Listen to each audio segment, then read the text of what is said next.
Welcome to another episode of Fantasy Pints podcast. We are back again. The Venetian blinds are open for the first time.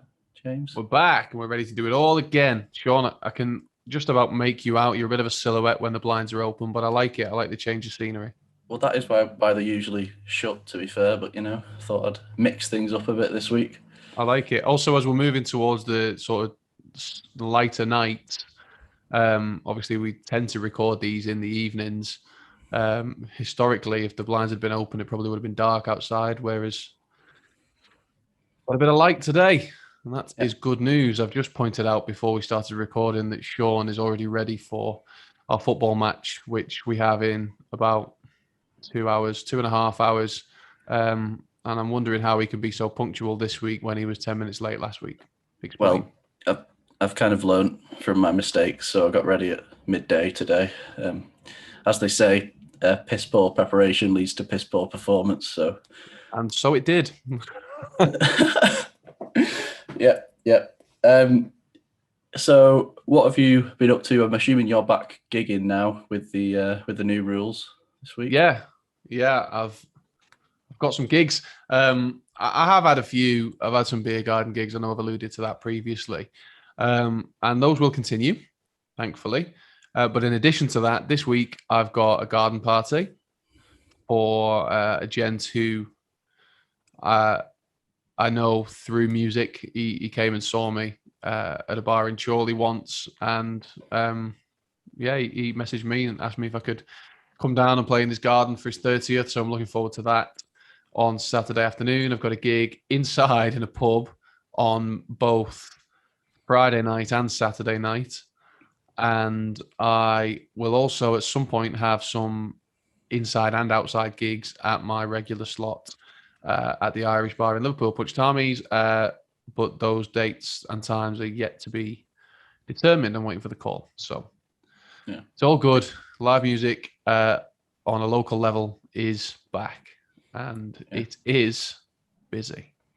Yeah, I think there's some socially distanced gigs. I know Manchester Academy are doing it as well. But I think my last sort of indoor pub experience was actually watching you at Punchtamies. Potentially, that was just before we went back into lockdown. Late December, wasn't it? Was that after or just before Christmas? Now you're asking. I think it was just after Christmas, and then we went straight into lockdown when I got back to Manchester, didn't we? Yeah. So not brilliant, but yeah, things are looking good, and hopefully we can get back to full normality in June or as close to it as possible. We'll see. There is some talks around this new variant, and I know we do mention the pandemic from time to time, and I don't like to sort of go on about it because it's all you hear on the news.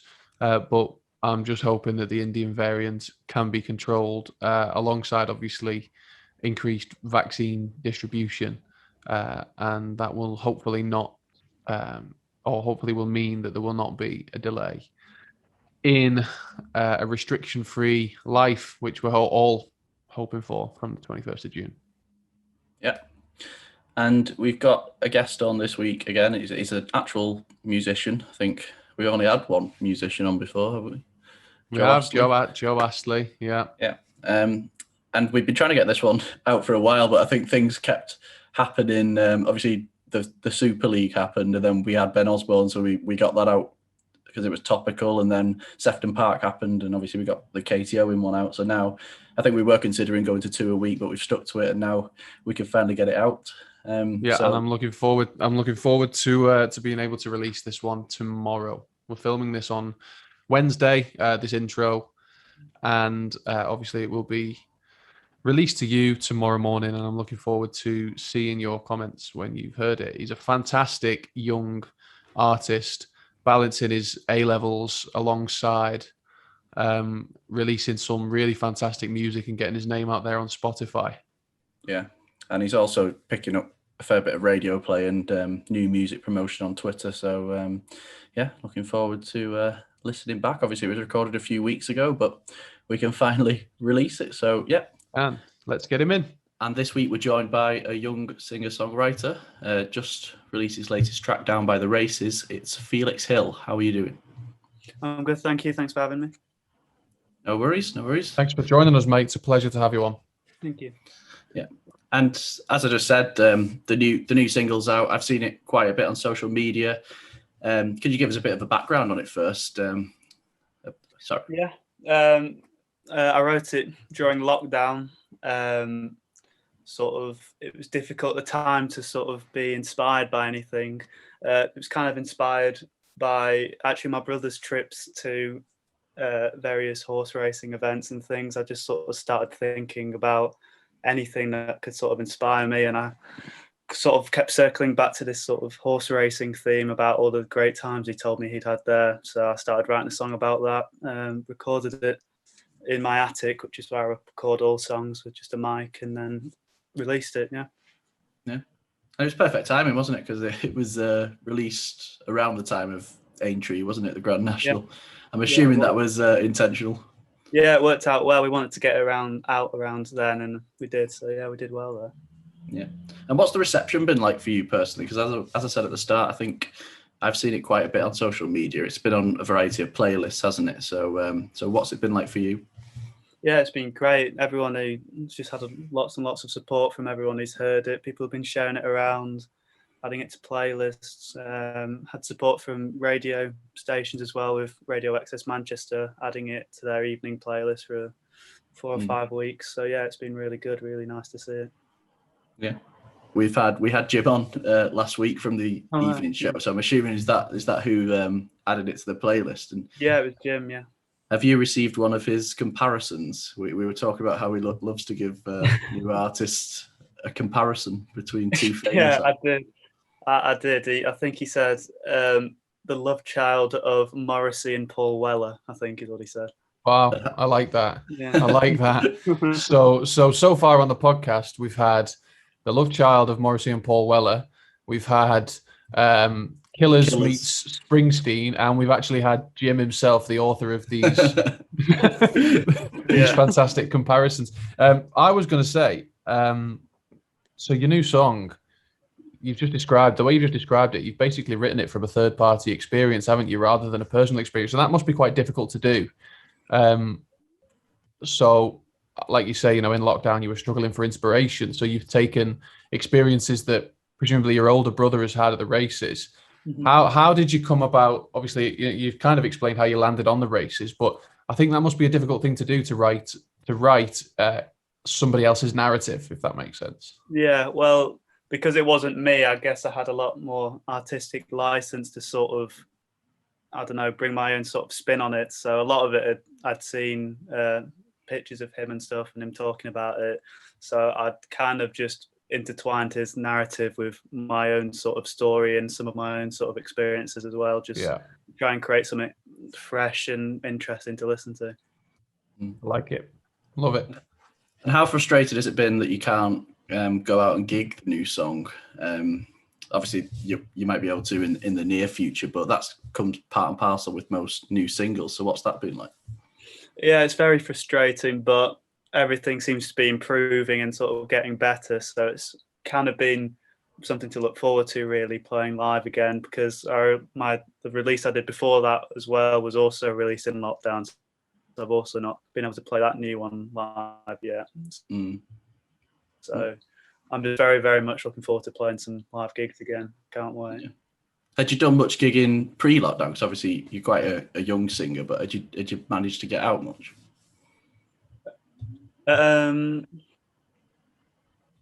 I'd played 3 gigs in Manchester at the Deaf Institute, Off the Square, and Atma Club before lockdown. The last one, Off the Square, was, I think it was just a week before lockdown actually started. So it was one of the last times I'd been out the house, really. But yeah, I played a few times, but just sort of starting to get more regular playing time, I think. Yeah. Yeah. Because Deaf Institute, well, all 3 of those are quite well known, but Deaf Institute, particularly for up and coming artists, is quite a good place to play. So to play that so early on must be great. Have you got your eye on any other local venues? Well, I think maybe in the distant future, I'd really like to play Manchester Academy, just because it was one of the first venues I ever went to. I saw Declan McKenna there when I was, I think, 15 or 16, and it was just, I don't know, the atmosphere of the place and the venue. Just I loved being there. I thought one day I'd really like to play here. Fair enough.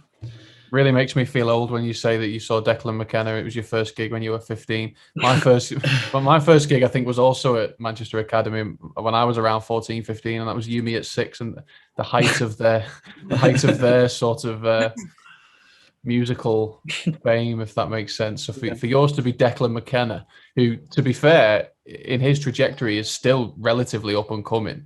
I think he's still got a hell of a lot to give. And that was your first gig. Yeah. That makes me feel old. Yeah. Yeah. No, he's great, Declan McKenna, though, isn't he? I think that last album particularly, I think, has propelled. He is very good. Yeah, it's very good. Yeah. Something I wanted to touch on was, it's something that's been in the news. I'm not sure if you've heard. It's the Swedish billionaire who owns Spotify's just bid for Arsenal, and there's a bit of a debate going on Twitter about sort of the raising the prices of people's subscriptions, the not paying artists enough. How do you feel about that whole sort of streaming side of things? And I'm sort of in two minds about it. On one hand, it makes it so much easier for people to find your music and it be played across the world in ways which a lot of artists will never sort of experience. So I think exposure-wise and people finding you, I think it's a great thing to happen. But then as well, also on the sort of money side, the artists can make, unless you're, I guess, really successful or record labels or have a deal or something, you're just not going to make enough for a living based of just streams alone. But I think exposure-wise, I think it's a brilliant platform, especially Spotify, to find new artists and bands. Yeah, so you can sort of see both sides to it. Because you've already got, I think, over 2,000 streams on Spotify, haven't you, for that new single, which is really... I just checked before. I think it was 2.5k streams. So are you impressed with that? Is that what you were expecting, or has that exceeded expectations? Yeah. I think it was a bit better than I expected it to do. It came out, I think, 2 weeks ago. I'm not really sure. Time at the moment doesn't feel right, so I can't really remember when it came out, but it's doing well. Yeah, good reception. Oh, good stuff.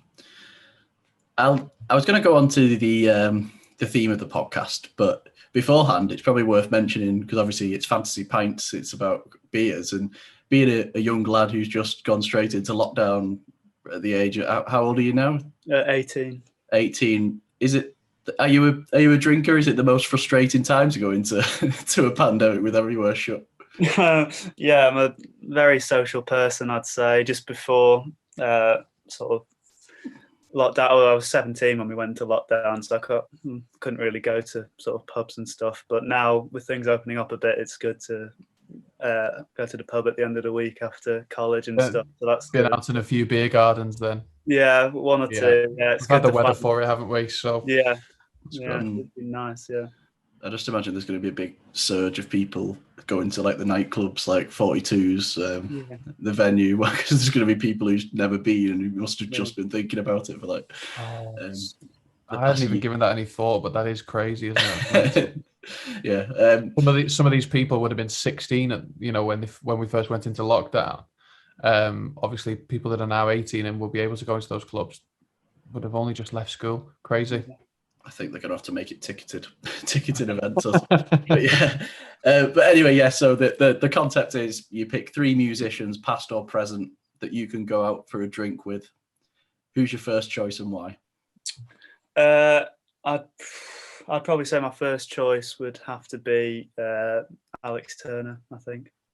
Good choice. Good pick. And why?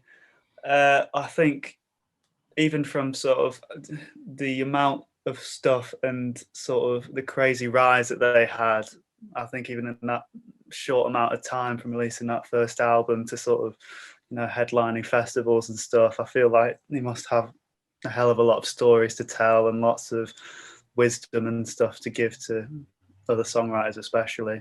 Yeah. I'm a huge fan of their work as well. Definitely have some interesting conversations with Alex, couldn't you? Yeah. Before we go on to your second pick, we always forget to sort of caveat this before we tell the guest, but all your guests are going to be in the room at the same time. So imagine yourself at a table with all three of your picks all at once, because what we'll come to towards the end is how do you think that all of your guests would interact with each other, as well as, you know, the who and why. Well, his other two are Miles Kane and Matt Helder, so I think that we've. I was going to ask you to rank the Arctic Monkeys albums, but if you want to move swiftly on, we can go to. I can attempt to do that. Go on. I'm just intrigued. It's a very tough. It changes the order of it. I think every time you ask me, it's very difficult to have a very solid ranking. But top three will go. The top three, I think, would probably be whatever people say I am. That's what I'm not. Suck It and See, and probably Favourite Worst Nightmare as well. I'm really glad you chose Suck It and See. I think it's one of the most underrated albums. Suck It and See is my favourite album. Yeah, it's brilliant. It's so good. Yeah. So anyway, who's your second pick? I think the second would probably be Julian Casablancas. Great choice. And again, a huge fan of the Strokes. I think just the amount of stories and things I could hear from him, I think it just made for a very interesting conversation. He's a really mysterious bloke as well, I think, like that, because I like obviously the Strokes, but I've seen a lot of stuff from Albert Hammond in terms of interviews, but even if from Julian's stage persona, he's one of the most unique characters, I think. And I also think Alex Turner is, well, it's one of the first lines of one of the songs of Tranquility Base, isn't it? I just wanted to be one of the Strokes. To be one of the Strokes. So you've got your dynamic already. You've got one person who obviously idolizes the other. Yeah, you do. Brilliant artists, both of them. Yeah. So who's your final pick? It would be Paul McCartney, I think. Nice. Again, I basically grew up on the Beatles and Joni Mitchell, Steely Dan, bands like that. And the Beatles especially, I've got a huge soft spot for because I've heard them so much and it's just incredible, their stuff. Yeah, I think you're just about blocking Paul with your head there. Yeah, I think sorry for the audio listeners. For the audio listeners, Felix has got quite a few posters behind him on his. I'm assuming that's a wall. Yeah. What else could it be? I'm assuming that's a wall. Could be lay on the floor. But central to the posters is the very famous Abbey Road cover. So I'm interested.